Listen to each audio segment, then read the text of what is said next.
Ako sa cítite po dnešnom výkone? Cítim sa veľmi dobre, tréning bol veľmi dobrý a užil som si to popadajú aj nejaké góly. Ako reagujete na vášho trénera? Na nášho trénera reagujem tak priemerne. Niekedy aj skúko, niekedy nie. Adri, ty dobrý tréner, takže ďakujem. Ďakujem veľmi pekne. No a čo mám dodať?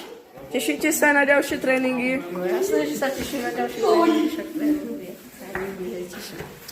Viem, že vy ste nový hráč našej ligy Urban Hockey League a ste moc radi.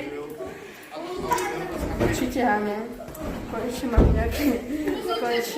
môžem niekde hrať nejaké dobrej ligy, takže som veľmi rád.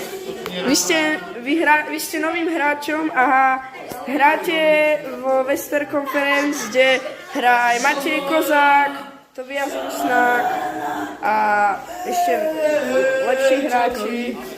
A ešte sa vás chcem spýtať, vy ste boli tiež v bitke s Gregorom? Nie, nebol, ale chcel som ho tam ísť načapať, lebo to je taká slina, to sa nedá ani opísať, takže keď ho uvidíte, určite načapajte aj na ulici, lebo je to fakt debil a teším sa na ďalšie zápasy.